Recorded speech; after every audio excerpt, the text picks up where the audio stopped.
Hello, my name is Heather Sylvester. I'm an LCSW with the Riverside County Department of Mental Health.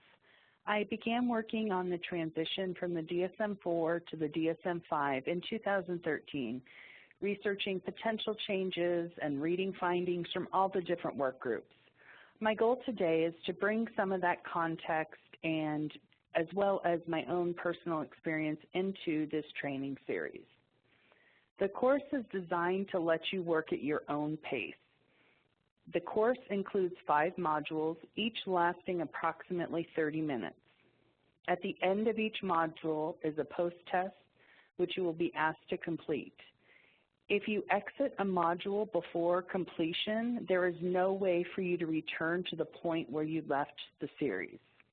Please complete each module in a single setting in order to avoid having to repeat the information.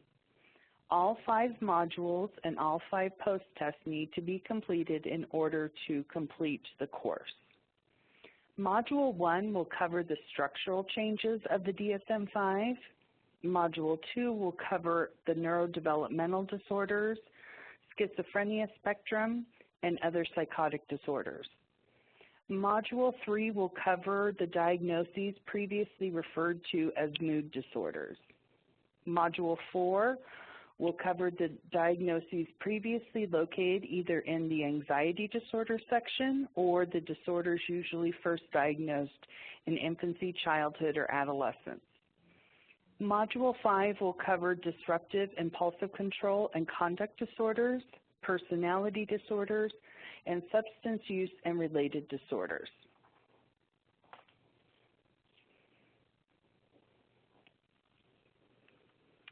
The objectives for Module 1 are listed above and will focus primarily on the structural changes to the DSM-5. I will also provide some background information that may assist in understanding the purposes for these changes. Finally, I will review the primary changes in the cultural assessment formulation.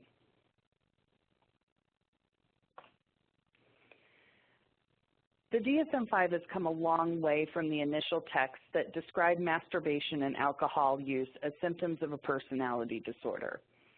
The primary purpose of the DSM-5 remains the same: to organize the way we identify and treat mental illnesses and to assist providers in having a way to communicate with one another. What has changed in the DSM-5 is that it seeks to be more consistent with the World Health Organization and the International Classification for Disease to expand the ability to communicate and conduct research internationally. The DSM-5 demonstrates the APA's desire to move towards a research-based versus consensus-based approach to diagnosis. The APA has integrated research focusing on genetic abnormalities along with neuropathology into as many diagnostic presentations as possible. While moving towards research, there are still many types of mental illnesses that do not have a substantive research base and therefore are still remain consensus-based. Additionally, the DSM-5 has been restructured to provide more continuity with the ICD coding system, particularly geared towards the release of the ICD-11. We'll discuss the coding changes a bit later in the presentation. One thing I'd like to tell people is at the end of the day, depression is still depression and schizophrenia is still schizophrenia. The main difference will be how we write up our diagnoses and the specifiers that we will use. There are some new diagnoses and others have been given more breadth or clarification, but the practical diagnostic process will not significantly be altered. The APA began working on the DSM-5 in 1999 in conjunction with the World Health Organization. To diversify the input, work groups included primary care physicians as well as social workers, nurses, psychologists, epidemiologists, etc., to provide a broader range of perspectives on mental health. There are repeated references that the changes are designed to assist with research, thus the emphasis on lining up with the ICD-10.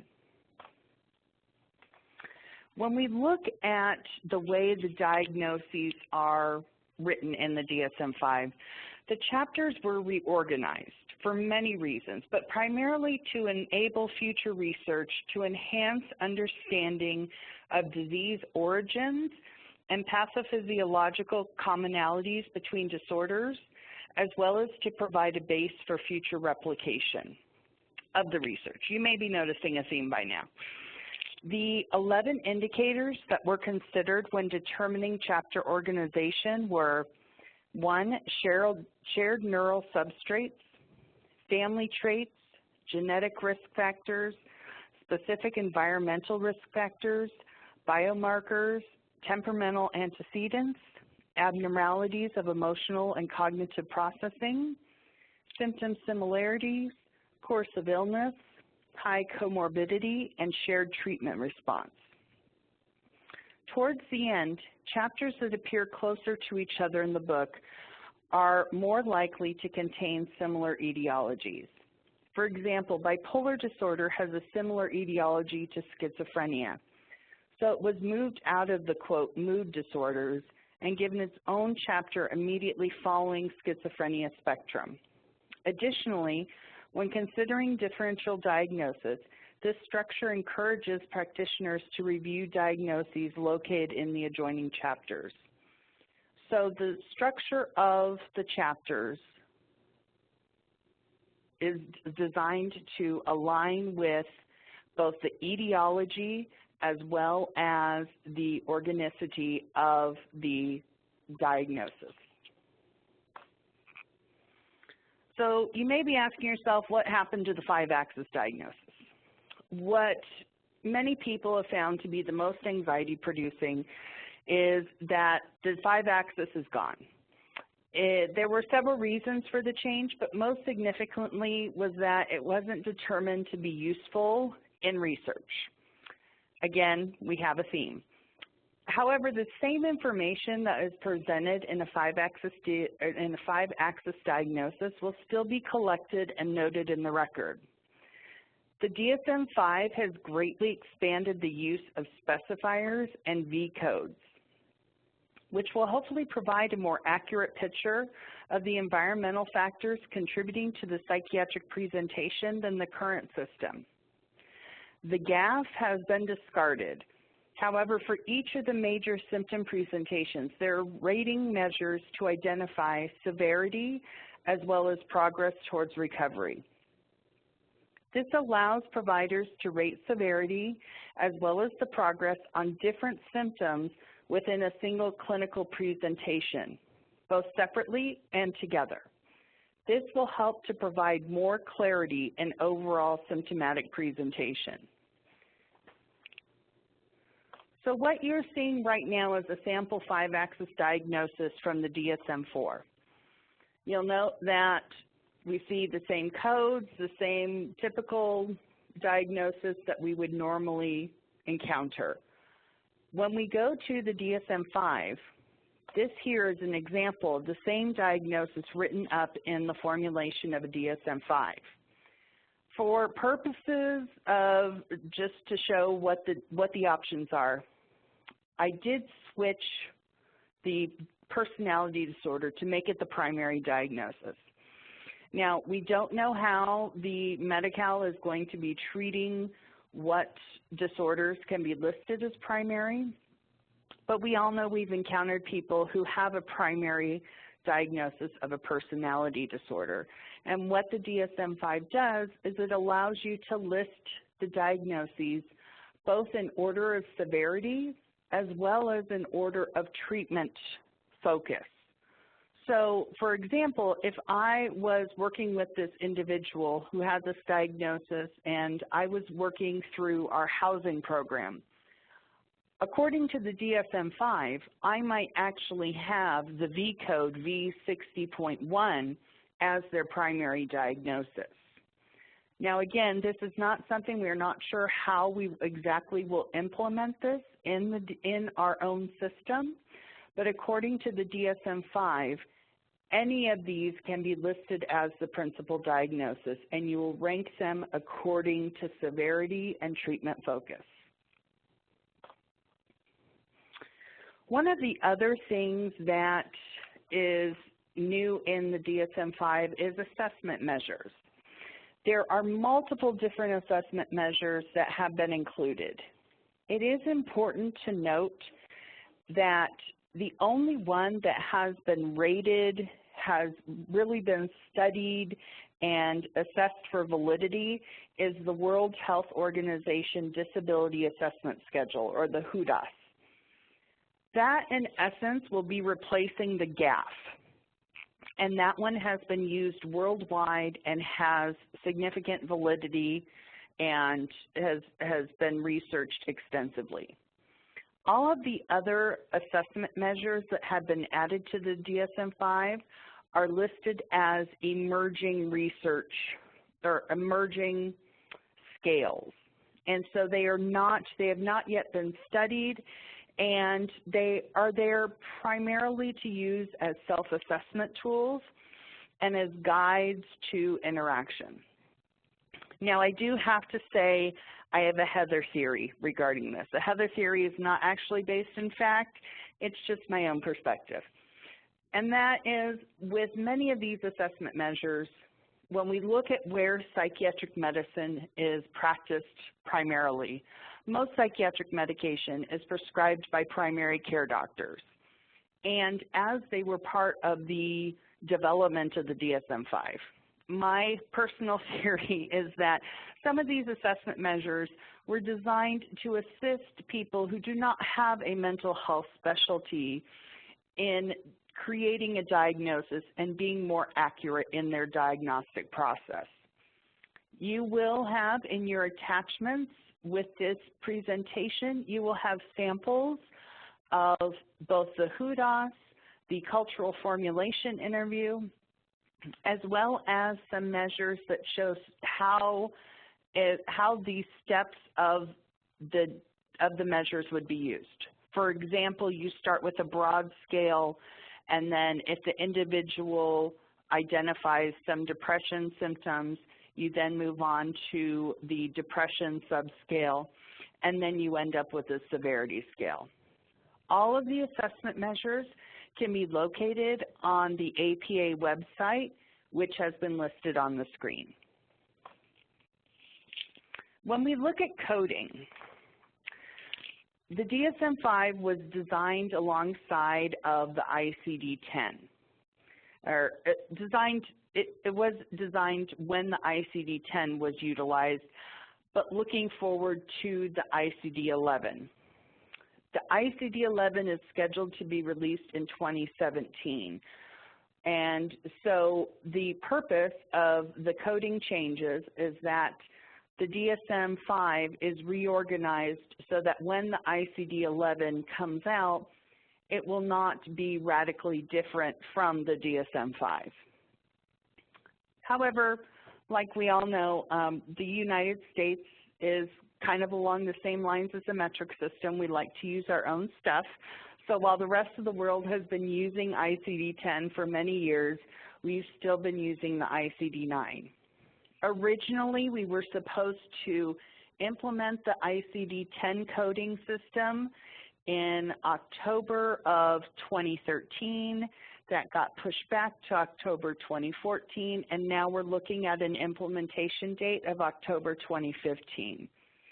And as it stands right now, there is information that suggests that our department will be implementing the ICD-10 coding prior to the institution of the DSM-5 in our system.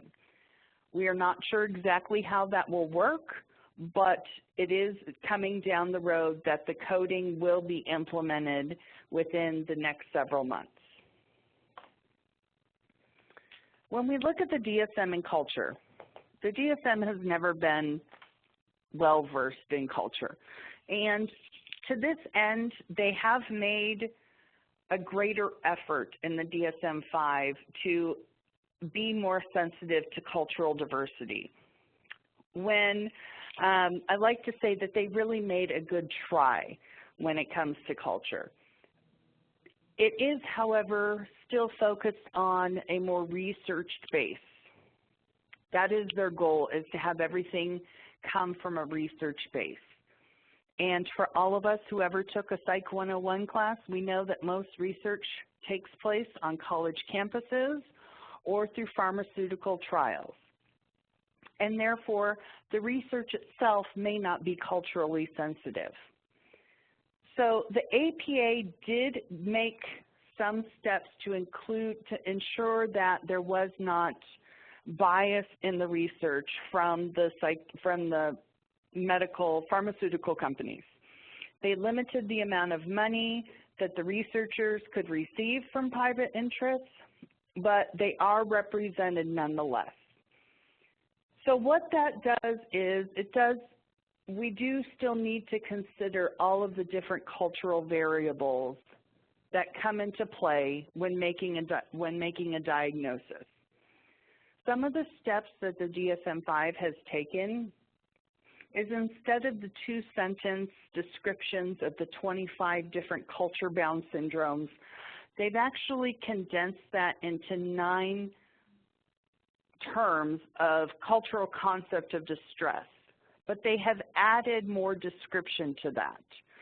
So there's about a half of a page on each of those 9 concepts of distress and what those may indicate if someone is using those terms. Additionally, they included a much more comprehensive cultural assessment, which is also in the handouts available to you. Some of the concepts when we look at the cultural factors of doing a diagnosis is looking at how does the culture of the individual or their community, how do they identify the presentation? Do they consider it problematic? How do they express distress? How do they speak about the problem? Is it in spiritual terms? Is it in physiological terms? And so what the DSM-5 has done is it has actually laid out a very nice cultural assessment that, while you may not use it word for word, is a pretty good checklist of different things that you want to consider. The other measure that the APA took to improve cultural awareness is that they had members from other nations participate in the development. And this has been a big thing that they've been pushing and speaking about, how it was an international collaboration. And one of my very favorite moments was when I actually looked at all of the different countries that participated. Almost all of them were European, Western European.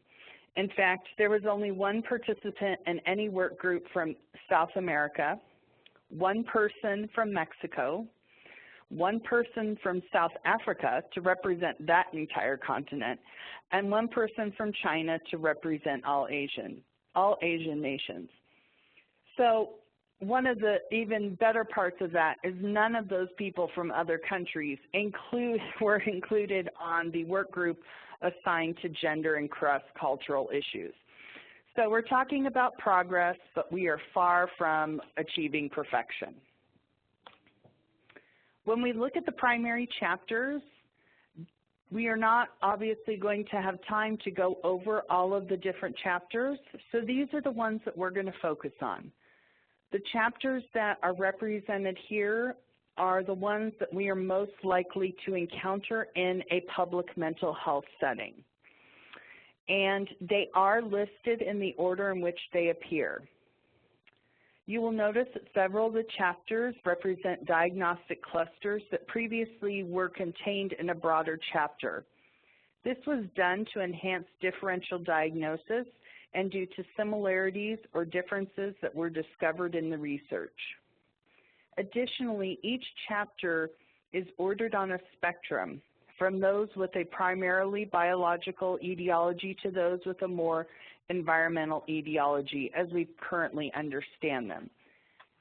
This system also allows for, as further research is obtained, that chapters can be moved around and will continue to evolve in their nature. Within each chapter, We still have much of the same content as in the DSM-4. We have the basic diagnostic criteria, including subtypes, specifiers, and coding procedures, the data research and associated findings, the diagnostic features, the prevalence, the risk factors, cultural and gender issues. The new ones are suicide risk and functional consequences, as well as comorbidity. So everything else pretty much remains the same, except just with updated text to include the most recent research. The second most anxiety-provoking change in the DSM-5 is the removing of the NOS option for diagnosis. But really, like most things in the DSM, it hasn't fully been taken away. It's just been adapted. The work groups found that the NOS category was not used in its current iteration accurately, and so they broke it down into two separate categories. So instead of NOS, you will now have unspecified and other specified. Both are used when the person's symptoms do not fit neatly into a diagnostic box. And I'll give you a couple of examples. The unspecified category is used when the diagnostician does not have enough information to give a specific diagnosis, and it must be updated within 6 months.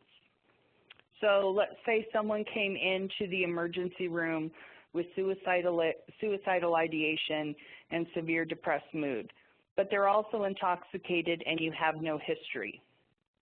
In that case, you would use the unspecified depressive disorder because you are unsure as to the cause of their depressive symptoms.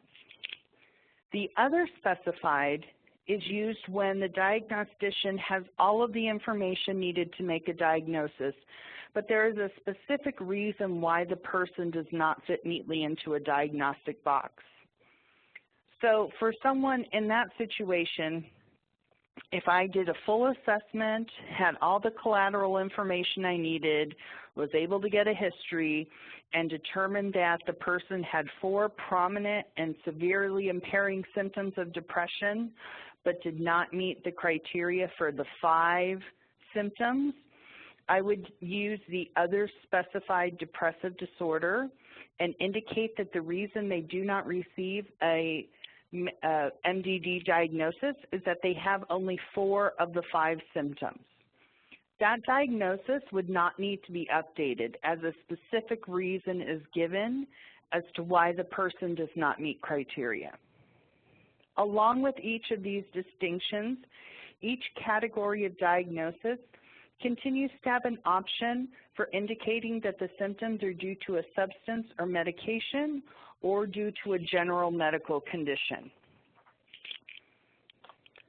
One of the things that has changed dramatically is the use of V codes.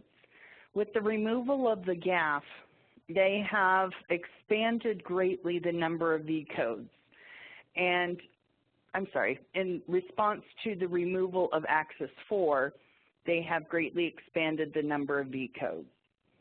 So one of the things that they have done is they have broken down the V codes into more specific categories.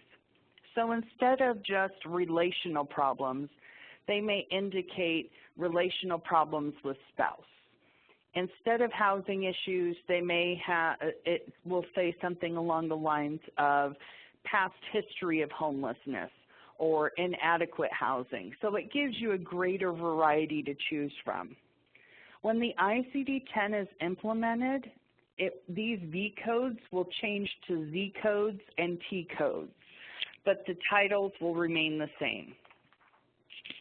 One of the things that I do like to mention about the coding is that the very first day that the DSM-5 was released, at the same time on the website, they released the very first set of coding updates.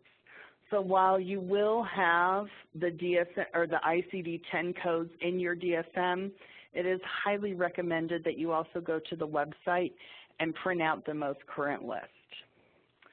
You have now completed the first module of session 1, so please take a moment and complete the post test, and then you may proceed to the second module. Thank you.